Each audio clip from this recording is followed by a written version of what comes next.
This is a clip from Channel 4 News. It's Lucy Powell.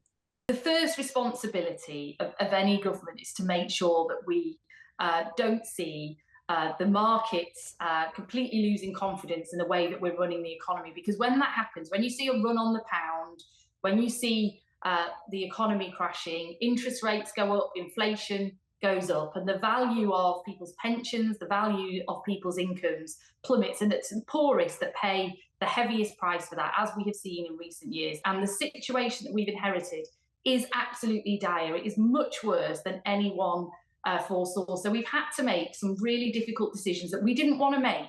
That's not what we were elected to do. It's not what we wanted to do. To means test the winter fuel payment, and that's what we've done. But we've also had to look at, yes, we've had to look at public sector pay, but these were independent, largely they were independently set decisions about public sector pay, which the previous government and any government would have said. Do you see why people are confused by the idea or feel aggrieved that this idea that those with the broadest shoulders should bear the heaviest burden? They find it confusing that that includes millions of pensioners, and many of within your own party find it difficult that that includes some of the poorest children in the country. This is a really difficult decision. I'm really angry about it as well, because it's not what I wanted to come into government to do. And do you think it's the change people voted for? Are these the changes people voted for?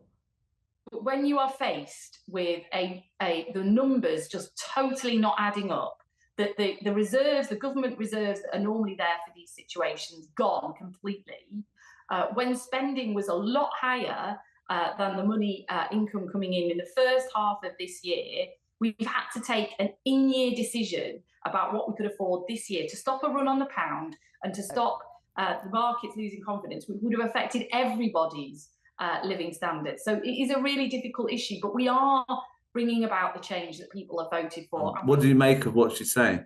Oh, well, I've seen numerous ministers trot this line out. They've all had the same chip implanted in the back of the head, I think. And, you know, it just annoys me when they talk about a run on the pound, that if you don't keep people a little bit warmer, let's remember that the 300 quid fuel allowance, where to lavish some when you've got fuel bills in excess of 3,000 quid a year in ordinary houses and things like that. And can I say, I am sick of some people on the left saying, well, I didn't really need it, or I know an auntie who she spent it on Christmas presents for grandkids. If you didn't put your fuel allowance away in a tax haven, then you needed this. No matter what, I didn't exactly. When I got mine, run down to wherever you pay your bills these days and say, you know, take that off our fuel bill or anything like that. People didn't do that. It was a way of giving people a little bit of tax-free money.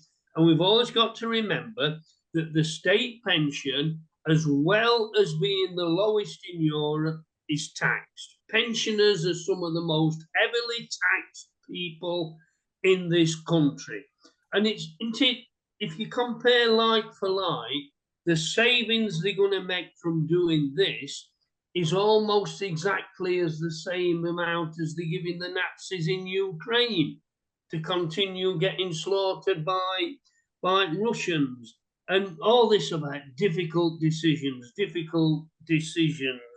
And we're working to put it right. People will feel the benefits in months to come and years to come. I have heard that since I was a kid, when they closed my dad's first pit and sent him on a merry-go-round or local pits, they were promising him the white-hot heater technology were going to transform his life. Never did. It worked until retirement in pit, and, you know, his living standards never really changed. And we've heard it. Cameron, remember him? We're all in it together. Well, that wanted shorting.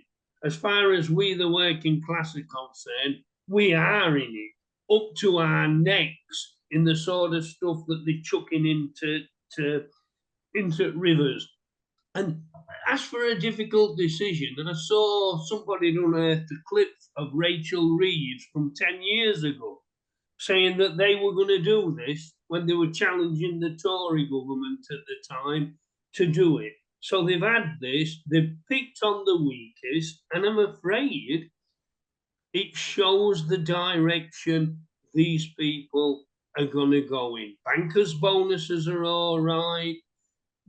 Don't increase corporation tax, don't attack profits, but keep the two-child benefit, attack pensioners' meagre incomes, and that's the agenda. So, and let's think, we've only had a few weeks of these buggers.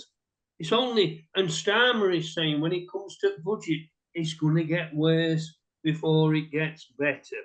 Well, for people who've had this fuel allowance cut, you know, they've not got that many years to wait for it to get better. And while the likes of Lucy Powell and the other mediocrities that are now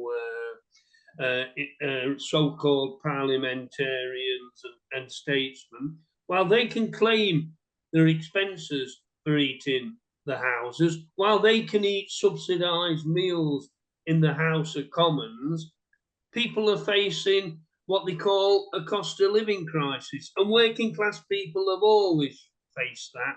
And it makes me so angry. These people have got to be swept off the face of the earth because they're nothing but scum.